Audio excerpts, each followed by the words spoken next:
vai remoer e remoer tantas e tantas oportunidades que Deus deu, tantas e tantas coisas que Deus estava fazendo. Apocalipse capítulo de número 3, vamos ler do 14 ao 22, diz assim: ao anjo da igreja em Laodiceia escreve: essas coisas diz o Amém, a testemunha fiel e verdadeira, o princípio da criação de Deus. Conheço as tuas obras, que nem és frio nem quente. Quem dera fosses frio ou quente. Assim, porque és morno, não és frio nem quente, estou a ponto de vomitar-te da minha boca. Pois dizes: estou rico e abastado, não preciso de coisa alguma, e nem sabes que tu és infeliz, sim, miserável, pobre, cego e nu. Aconselho-te que de mim compres ouro refinado pelo fogo, para te enriqueceres, vestiduras brancas para te vestires, a fim de que não seja manifesta a vergonha da tua nudez, e colírio para ungires os olhos, a fim de que vejas. Eu repreendo e disciplino a quantos amo. Sê, pois, zeloso e arrepende-te.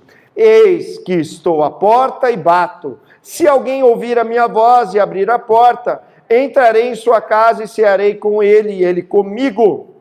Ao vencedor, dar-lhe-ei sentar-se comigo no meu trono, assim como eu também venci e me sentei com meu Pai no seu trono. Quem tem ouvidos, ouça o que o Espírito diz às igrejas.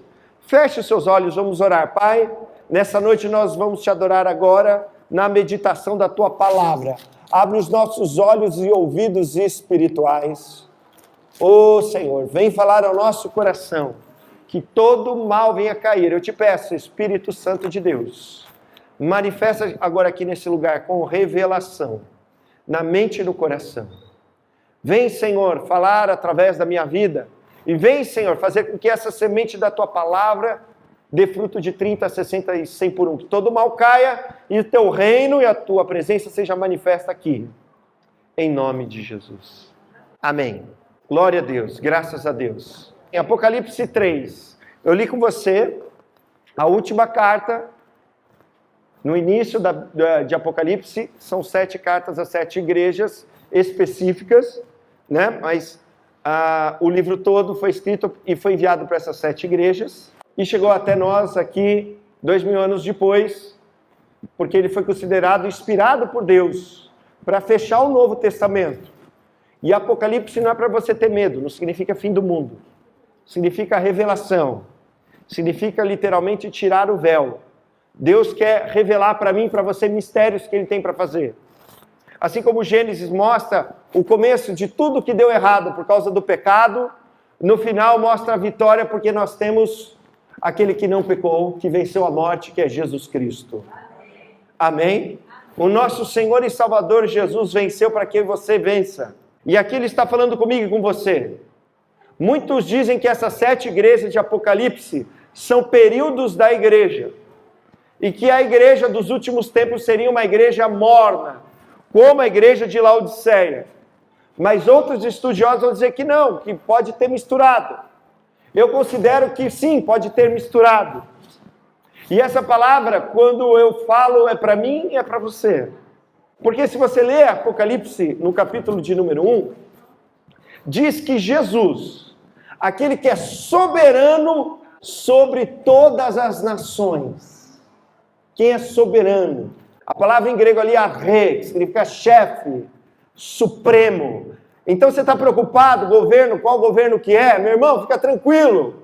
Jesus é soberano. Amém? Ele governa sobre as nossas vidas, amém? E Ele tem um reino maior. No tempo dele, esperavam que o Cristo viria, o Messias viria para destruir Roma. E Ele não veio para destruir Roma. O Império Romano acabou. Mas Jesus veio destruir o diabo. Jesus veio destruir a morte e o pecado. Aquilo que nos separava de Deus. Então, Apocalipse, capítulo de número 1, mostra que Jesus, meu irmão, minha irmã, é a testemunha fiel. Você pode glorificar a Deus? Amém. Ele é o primeiro e o último. Ele é o alfa e o ômega. Ele é o soberano de todo o governo na terra. Jesus Cristo, aquele que foi dado a sentar no alto e sublime trono, está sentado à direita de Deus Pai, é chamado aqui em Apocalipse de Todo-Poderoso. Aquele que morreu e ressuscitou. E aquele que era, que é e há de vir. Preste atenção, o Espírito Santo quer falar hoje com você. O Espírito Santo quer te salvar. Meu irmão, essa mensagem não é minha. Eu não queria pregar sobre Apocalipse. Eu falei assim, eu não quero falar sobre isso. Mas ele falou, você vai falar. E estou aqui falando para você. Porque Deus, como aqui em cada igreja, falava com cada anjo. Não é anjo espiritual, mas é o mensageiro, é o pastor, é o presbítero, é o responsável pelaquela congregação. Como diz Hebreus 13, 17, diz assim, obedecei os vossos pastores e sejam submissos a eles, porque eles velam pela vossa alma. O que é velar? Eu fui lá pesquisar o que é velar. Velar é a mesma palavra ali no grego para vigiar, zelar. Então o pastor, o que ele faz? Ele vigia por você. Amém? E o bom pastor das nossas almas é Jesus. Amém? Eu sou apenas um mensageiro, estou aqui de passagem. Mas Jesus é o bom pastor que deu a vida por você. E ele me falou para falar essa mensagem para mim e para você. Porque é tempo da igreja acordar. E nessa noite Jesus quer fazer uma obra maravilhosa na sua vida.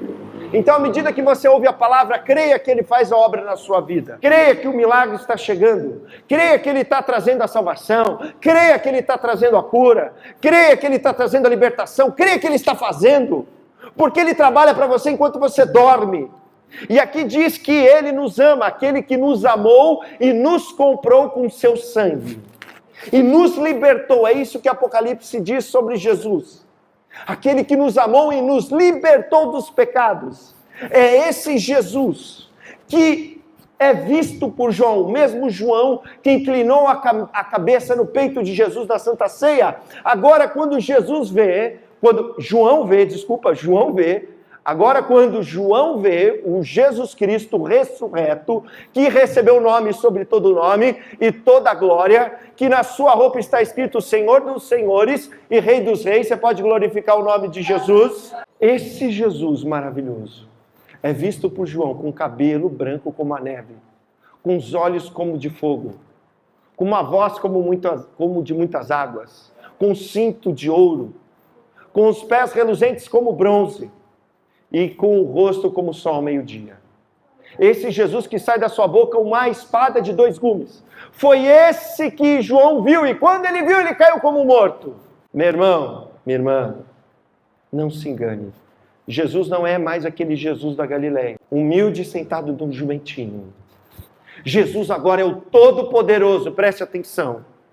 E aqui, quando ele fala com as 7 igrejas, quando ele fala que ele tem olhos de fogo, revela, meu irmão, que Ele sabe todas as coisas. Ele está olhando por você. Ele cuida de você. Mas nós não podemos enganá-lo. Meu irmão, esses homens que são maus, eles podem fazer o mal aqui na terra. Mas eles não têm fé nenhuma em Deus. Porque Deus é justo e ninguém vai escapar da justiça de Deus. Deixa que Ele faz a justiça. Que terrível coisa é cair na mão do Todo-Poderoso. Por isso, nessa noite, meu irmão, esse Jesus diz que Ele anda no meio dos 7 candelabros. Ele anda dentro da sua igreja. Meu irmão, Jesus está aqui. Ele está aqui, Ele está andando no meio da igreja. Ele está andando no meio da igreja, Ele está aqui, meu irmão. E Ele conhece, Ele diz, eu conheço as suas obras. É a primeira coisa que Ele diz. Eu conheço. A igreja de Éfeso, no capítulo de número 2, quando Ele começa a falar das igrejas, Ele diz que conhece. Ele conhece as suas obras. Ele conhece. Ele diz, eu sou aquele que sonda mentes e corações. Ele conhece o seu coração. Ele conhece a sua mente. Meu irmão, Ele te ama tanto que Ele fala assim para cada igreja, tirando a exceção 2, arrepende-te. O que significa arrepender? Confessar e abandonar o pecado. Meu irmão, Está chegando o tempo que eu e você temos que parar de brincar de crente. Não dá para ser crente Raimundo. Um pé na igreja, um pé no mundo. Crente 007. Crente só de domingo na igreja. Jesus está voltando.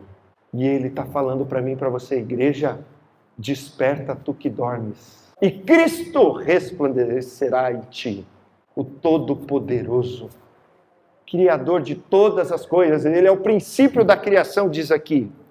O amém, ele é a última palavra. Amém é a última palavra, é a última palavra de Jesus. Ele é a testemunha fiel e verdadeira. E ele conhece as tuas obras. E o que ele diz para a igreja de Laodiceia? Tu não és nem quente, nem frio. Diferentemente de outras igrejas, que ele fala para a igreja de Éfeso, olha, você abandonou o primeiro amor. Como outras igrejas que ele fala que andavam em prostituição, andavam na obra de Balaão, dos Nicolaítas. Quando ele fala da igreja de Laodiceia, ele não menciona algum pecado. Mas eu quero dizer para você, nessa noite, assim como eu disse, cada carta para cada igreja, significa que Jesus conhece a cada igreja e que Ele deseja a salvação de cada igreja. Lembra, eu estou aqui como pastor não para dizer o que você quer ouvir, mas o que você precisa ouvir. E Deus confronta a nossa mente para que o nosso coração se converta e seja salvo. Então às vezes parece que a gente é ofendido, mas não é para que você, para que eu, para a condenação. Não é que nem o diabo que nos acusa, mas o Espírito Santo vem nos convencer daquilo que precisamos mudar. Por quê? Porque a sua vida vale muito. Vale o sangue de Cristo Jesus na cruz do Calvário. Cada gota do sangue dele derramada na cruz vale a tua vida. Então ele pagou um alto preço. Ele comprou com seu sangue, diz em Apocalipse, pessoas de todas as nações, povos, tribos, línguas e raças. Ele comprou. Ele pagou o preço. Imagina você pagar algum preço e não levar. Porque ele está falando com cada igreja e diz assim, aquele que é fiel até o fim, vai ganhar a coroa da vida. Aquele que for fiel até o fim, vai comer da árvore da vida. Não adianta a gente jogar culpa em Adão, tudo culpa daquele Adão que comeu do fruto da árvore do conhecimento do bem e do mal. Não, hoje em Jesus Cristo, meu irmão, você tem a oportunidade de receber dele. Ele fala assim, eu vou dar para você uma pedrinha com um nome que só você vai saber e eu, um novo nome. Eu vou fazer de você coluna no edifício de Deus. É Ele que vai fazer. Ele vai fazer com que você não experimente a segunda morte. Por que você teme a primeira? Tema a segunda, porque a segunda morte é eterna. Então nessa noite, Jesus quer te salvar. Nessa noite Jesus quer te curar. Nessa noite Jesus quer te libertar. Porque a sua vida vale o sangue dele. Porque ele tem algo mais importante do que coisas passageiras e terrenas, transitórias. Ele tem algo eterno para você. E por isso ele estava falando com aquela igreja. A igreja de Laodiceia, a cidade de Laodiceia, era conhecida como uma cidade muito rica. Ela tinha ouro, ela tinha banco, ela tinha escola de medicina que fazia colírio, ela tinha indústria têxtil que fazia roupas. Era uma cidade conhecida como uma cidade soberba, porque ela sofreu um terremoto e recusou a ajuda do Império Romano para reconstruir a cidade. No entanto, naquela cidade não havia água potável, então eles importaram água através de aquedutos, de canos, para dizer na linguagem de hoje, para chegar até a cidade. No entanto, a água que vinha era uma água quente, só que quando a água chegava na cidade, até chegar lá, chegava morna. E não servia para beber. Então, aqueles que bebiam da água vomitavam. E aqueles que queriam tomar banho, estava frio. Quem gosta de tomar banho frio aí? Só no calor, né? Então, Jesus estava falando com que aquela cidade, aquela igreja conhecia. Assim como Jesus está falando com que você sabe e conhece. Ele fala, eu sei. Ele é a testemunha fiel e verdadeira, e ele conhece as tuas obras. Quem dera fosses frio ou quente, porque eu estou a ponto de vomitar-me da minha boca. Era o que acontecia quando eles tomavam aquela água importada. Eles eram ricos, abastados, mas não servia para nada. Então eles diziam, estamos ricos, estamos abastados, no versículo 17, não precisamos de coisa alguma. Mas aí olha só, Deus não olha a aparência, mas ele vê o quê? O coração. São. Vai remoer e remoer tantas e tantas oportunidades que Deus deu, tantas e tantas coisas que Deus dava.